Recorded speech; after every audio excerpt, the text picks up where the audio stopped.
प्यारे बच्चों, good morning. बच्चों, आज की कक्षा में हम करेंगे कक्षा 6 गणित, और इसमें अध्याय 5 है प्रारंभिक आकारों को समझना। अध्याय का नाम है बच्चों। तो इस अध्याय में हम आज प्रश्नावली 5.6 करेंगे बच्चों। इससे पहले आप 5.5 कर चुके हैं, इससे पहले सभी प्रश्नावली हम कर चुके हैं। तो आज हम करेंगे 5.6 प्रश्नावली। ठीक है, तो इसमें देखिए सबसे पहला है निम्नलिखित त्रिभुजों के प्रकार लिखिए। तो त्रिभुजों के नाम और प्रकार लिखने हैं हमने बच्चों। तो त्रिभुजें हमारे पास 3 प्रकार की होती हैं भुजाओं के आधार पर। कितनी भुजाओं के आधार पर कितनी होती हैं? 3। और कोणों के आधार पर भी 3 होती हैं। तो भुजाओं के आधार पर जो त्रिभुजें हैं बच्चों, जिसकी तीनों भुजाएं समान होती है वो उसे समबाहु त्रिभुज कहते हैं। और जिस त्रिभुज की 2 भुजाएं बराबर होती हैं उसे समद्विबाहु त्रिभुज कहते हैं। और जिसकी तीनों भुजाएं अलग अलग होती हैं उसे विषम बाहु त्रिभुज कहते हैं। ऐसे ही कोणों के आधार पे हैं, जिसके तीनों कोण 90 से छोटे होते हैं, न्यून कोण होते हैं, उसे न्यून कोण त्रिभुज कहते हैं। कौन सी त्रिभुज कहते हैं? न्यून कोण त्रिभुज। और जिसका एक कोण 90 डिग्री का होता है उसे समकोण त्रिभुज। और जिसके एक यानी एक कोण 90 से बड़ा होता है उसे अधिक कोण त्रिभुज कहते हैं। तो वैसे ही है, देखिए त्रिभुज के नाम बताने आपने क्या निकले हैं बच्चों? त्रिभुजों के नाम। तो फर्स्ट पार्ट में देखिए, त्रिभुज जिसकी भुजाएं 7 सेंटीमीटर, 8 सेंटीमीटर और 9 सेंटीमीटर है।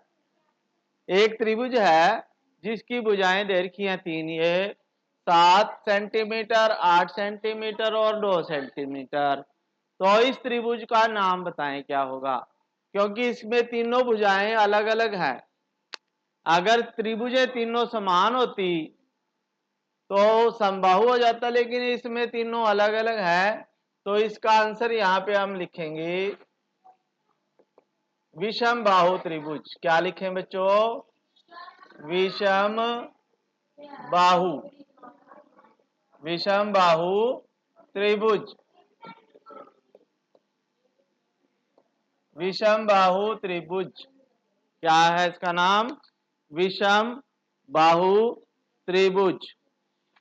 अब ये देखिए बी में त्रिभुज एबीसी, जिसमें A B 8.7 centimeter, A C 7 centimeter और बी सी 6 सेंटीमीटर है।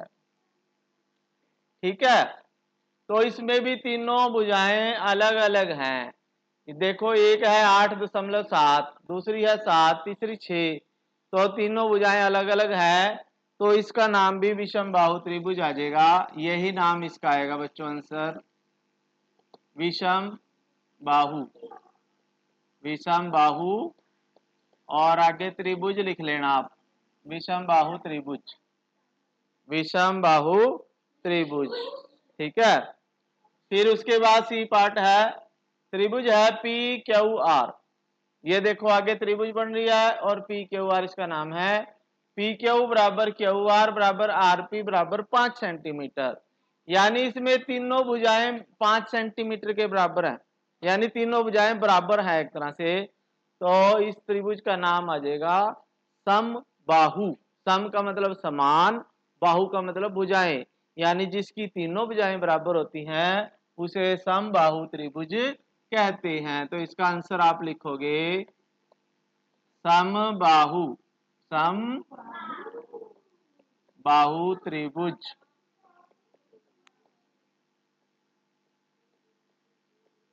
समबाहु त्रिभुज। ठीक है, अब इसमें आपके पास है डी पार्ट।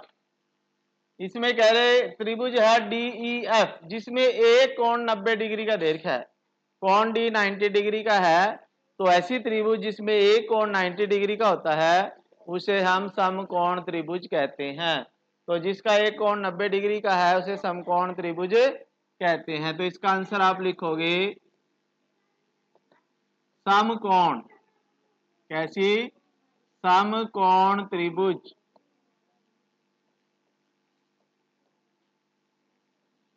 जिसका एक कोण 90 डिग्री का होता है उसे समकोण त्रिभुज या राइट एंगल ट्रायंगल बोलते हैं इंग्लिश में। फिर इसमें भी देखिए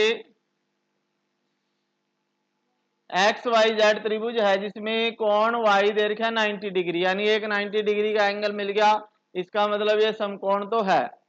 फिर है एक्स वाई बराबर वाई जेड, यानी दो भुजाएं इसकी बराबर भी दे रखी हैं।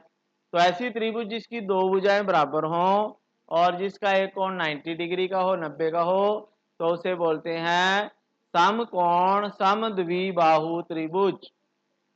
क्या आएगा इसका आंसर? समकोण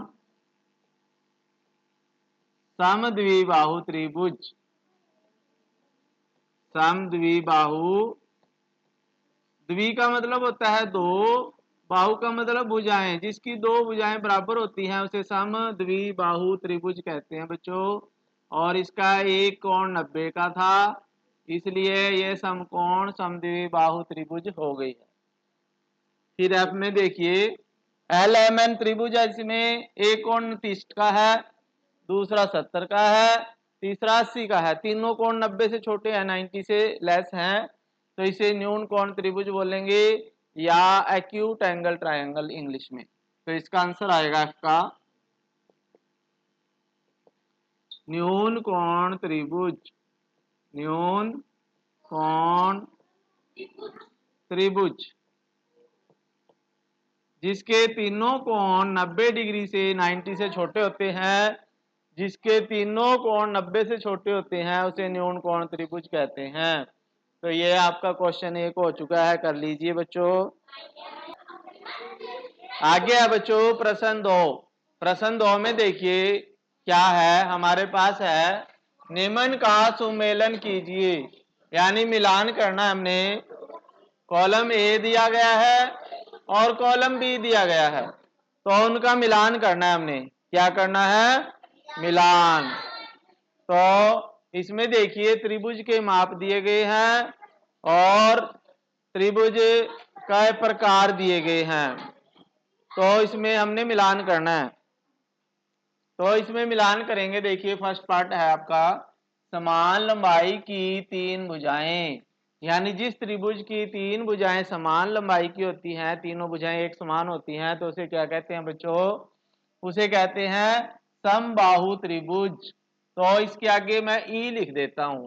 तो मिलान करने हैं ना, तो जो नंबर इधर वालों का है ना वो नंबर इसके आगे लिख देते हैं। तो समान लंबाई की तीन भुजाएं जो हैं वो ई नंबर के साथ होगी, ये वाली ई।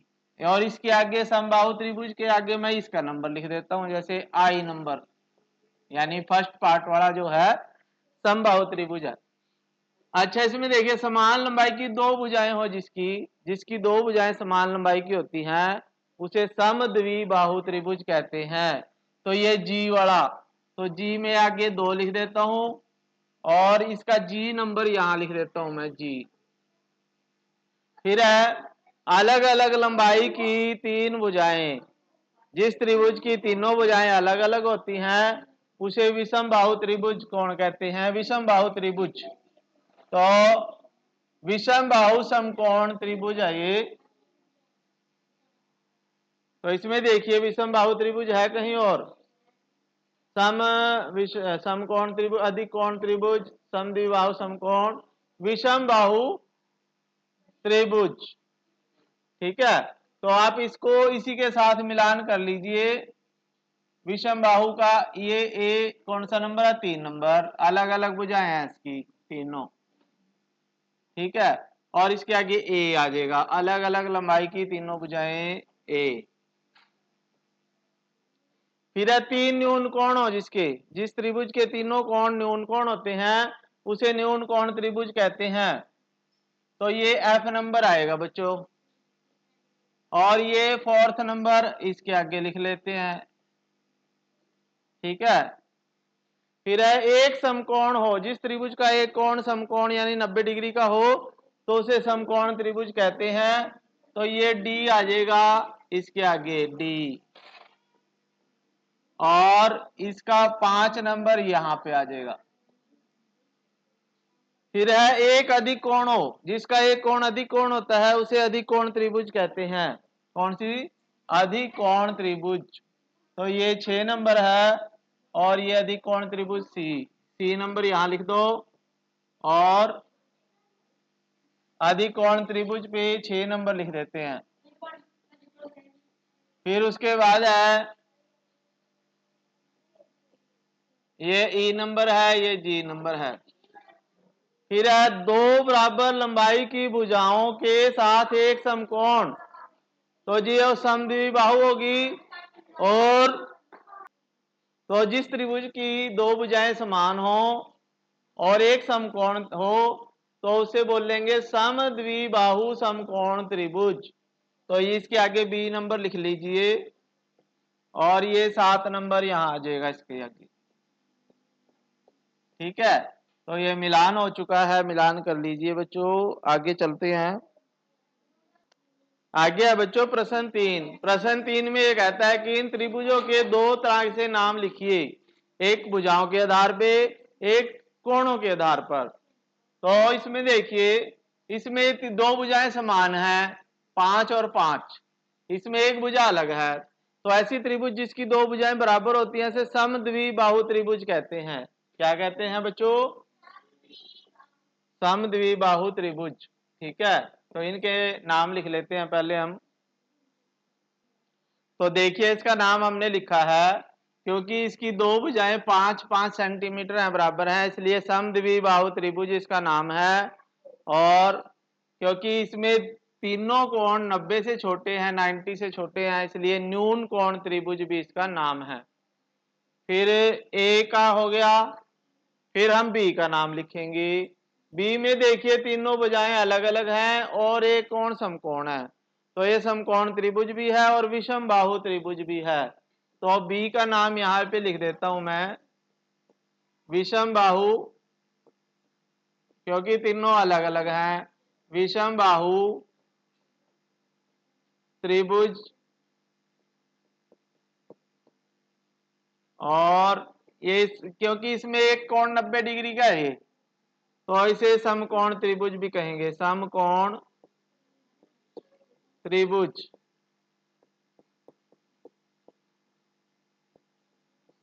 ठीक है, फिर बी का हो गया नाम। फिर सी का नाम देखिए, एक कोण यहाँ पे 90 से बड़ा है, अधिक कोण त्रिभुज है और दो भुजाएं समान है, तो समद्विबाहु त्रिभुज भी हो गई है और अधिक कोण त्रिभुज भी होगी। तो इसका नाम यहाँ पे लिख देते हैं हम, सी का आंसर आ जाएगा समद्विबाहु त्रिभुज।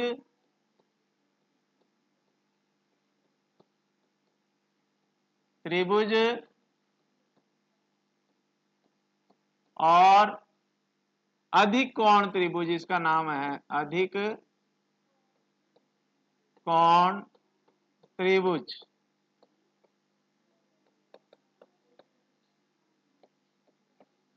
अधिक कोण त्रिभुज। ठीक है, फिर डी में देखिए दो भुजाएं बराबर हैं, एक कोण 90 का है, 90 का। तो ये समद्विबाहु त्रिभुज भी है और समकोण भी है।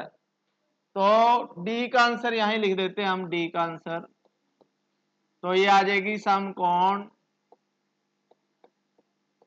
त्रिभुज और समद्विबाहु त्रिभुज। समद्विबाहु त्रिभुज। ठीक है, फिर ई पार्ट में देखिए तीनों भुजाएं समान हैं, तो समबाहु त्रिभुज है। और तीनों कोण जो है इसके देखिए 90 डिग्री से छोटे हैं, 90 से छोटे हैं, तो न्यून कोण भी इसका नाम होगा। तो समबाहु, ई पार्ट में देखिए समबाहु, समबाहु त्रिभुज और न्यून कोण त्रिभुज। न्यून कोण त्रिभुज।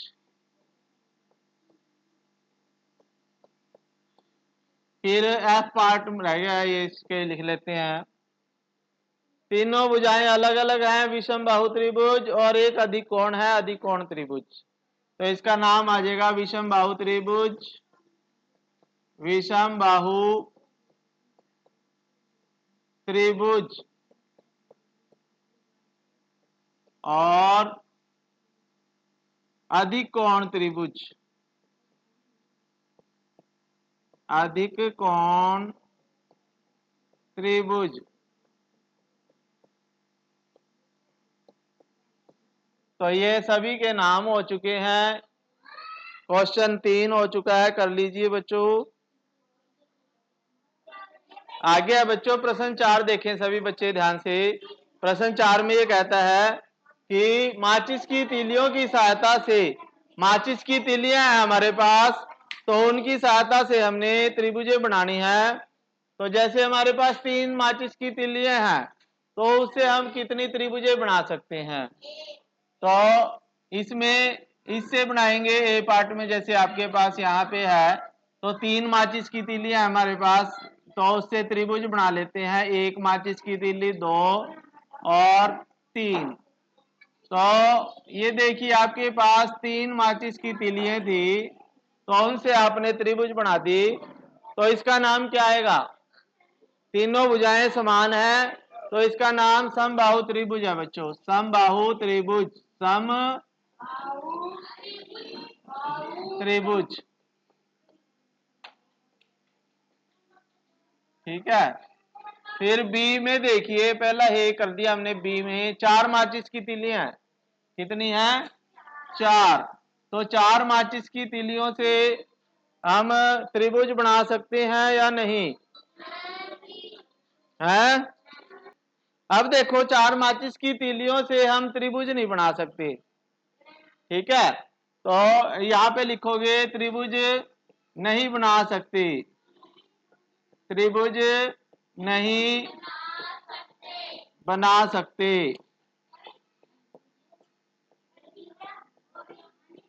ठीक है। फिर है सी पार्ट में। तो सी पार्ट में आपने यहाँ पे बना लेते हैं हम 5 माचिस की तीलियां। 5 माचिस की तीलियों से देखो 1 बना दिया, ठीक है, 2, 3, 4 और 1 माचिस की तीली ये होगी 5। तो ये सम द्विबाहु त्रिभुज हो जाएगी बच्चों। सम द्विबाहु, सम द्विबाहु त्रिभुज।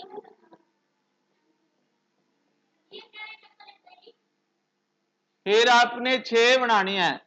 6 से देखिए आपके पास 6 तीलियों से बनाओगे जब क्या बनेगा? 1, 2, 3, 4, 5 और 6। तो ये भी त्रिभुज आपकी सम द्विबाहु त्रिभुज बनेगी। कैसी त्रिभुज बनेगी? सम द्विबाहु त्रिभुज।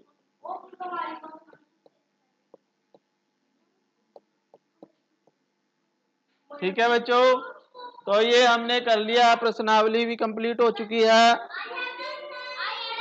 तो बच्चों फिर मिलेंगे नई कक्षा में, तब तक के लिए थैंक यू बच्चों, जय हिंद।